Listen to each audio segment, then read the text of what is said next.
Years ago, I watched Oprah and Maya Angelou was on that segment. And she said something that was so profound that it stayed with me my entire life. She said, if you can trust the very first voice you hear, that's the voice of spirit.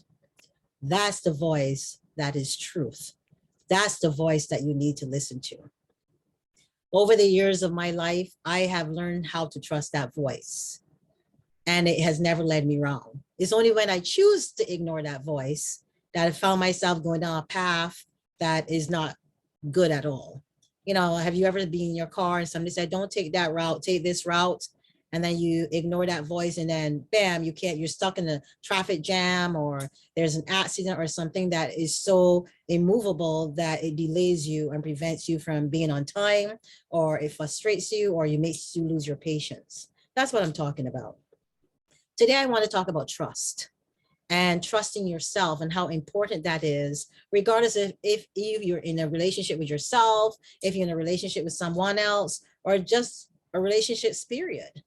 You have to learn to trust yourself.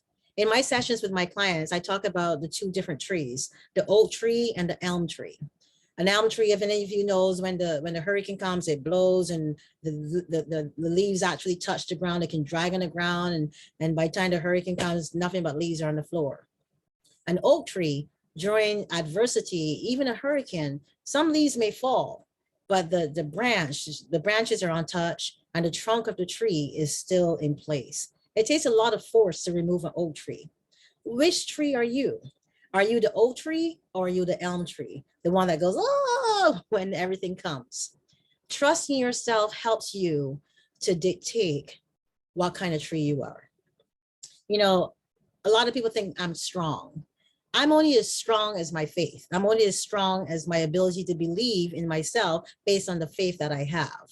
That faith tells me that I am awesome, right? And that I have a spirit of boldness, which I do. But if you don't trust yourself, it makes it so easy for other people who don't know themselves to come along to tell you that you're not an oak tree, that you're an elm tree. Yeah, it just fascinates me and blows my mind when I think that other people can possess the ability to take you off your center, to take you off your core. As a relationship coach, one of the things that I've come to understand is that there are a lot of people in relationships that got into relationships not knowing who they were. They didn't understand themselves. All they knew is what they thought they wanted. See what I said? What they thought they wanted. And then they met someone else who agreed with that. And then they formed a relationship. And then in the midst of that relationship, you realize, wait a minute, what I wanted and the reality of what I'm dealing with are two different things. Trusting yourself is very detrimental to navigating this earthly realm. If you don't trust yourself, you will fall prey or victim to other people who don't understand, know themselves, or even trust themselves. All they trust is the processes that they've put in place to survive here in this earth. Survival and living are two different things.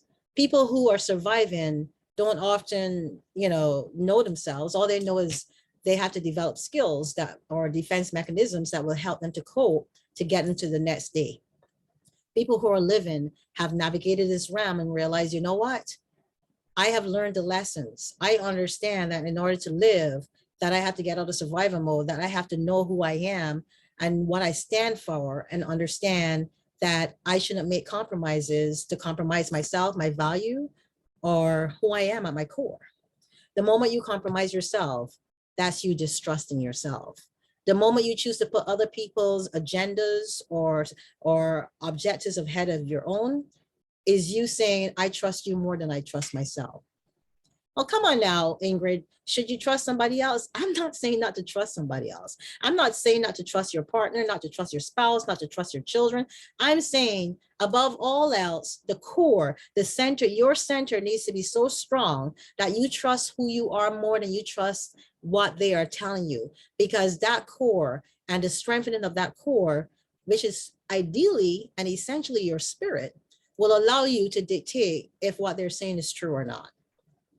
Everything that comes to us is a matter of judgment, but you cannot adequately judge a situation or circumstance if you yourself don't know how to judge fairly, or you don't possess the tools to execute that judgment. You might have heard about trusting yourself in different formats. You might have heard the word trust differently, not realize that it is exactly what I'm talking about. In the church, they talk about the spirit of discernment, having a strong spirit of discernment. What is discernment? The ability to discern if somebody's telling you the truth or not, or if what is presented to you is actually real or false. Or you may have heard, you know what, being your authentic self, that's trusting yourself. How can you be authentic if you haven't been authenticated by yourself? How can you be authentic if you have not accepted that this is who you are and this is the person that is going to engage with other people? If you don't trust yourself, how can you trust what you feel? How can you understand what you're feeling? How can you deal with what you're feeling? Trust impacts every single aspect of our daily existence. It impacts who we are at our core, and it also impacts how we respond or react to other people around us. If you're asking yourself, what do I do? Why don't you ask yourself a question differently? Not what do I do, but what do I need to do to learn how to trust what I'm feeling? What do I need to learn how to do to trust this process that I need to embark on? A lot of times when we hesitate, that hesitation is not predicated not just upon fear. That hesitation is also predicated on the knowledge that we are afraid of who we are. We're afraid that we don't have what it takes. I urge you today to trust yourself, to start the process by saying, I can trust myself. What do you need to do to trust yourself? You start to trust, like Maya Angelou said, the very first voice you hear. And let me give you a clear example about that very first voice, right? Like, have you ever met a man or woman or someone in your life, and the first time you meet them, you're like, I don't know if I like that person. I don't know if you can trust that person.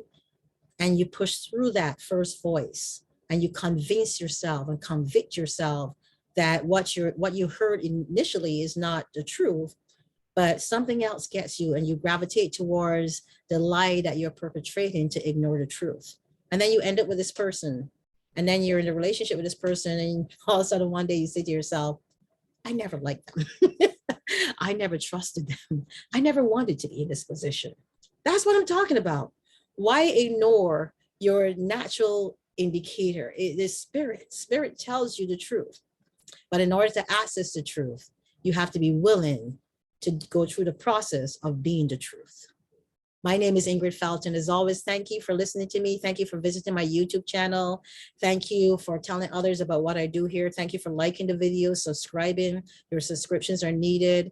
And today, just think about who you are, but more importantly, think about who you want to become.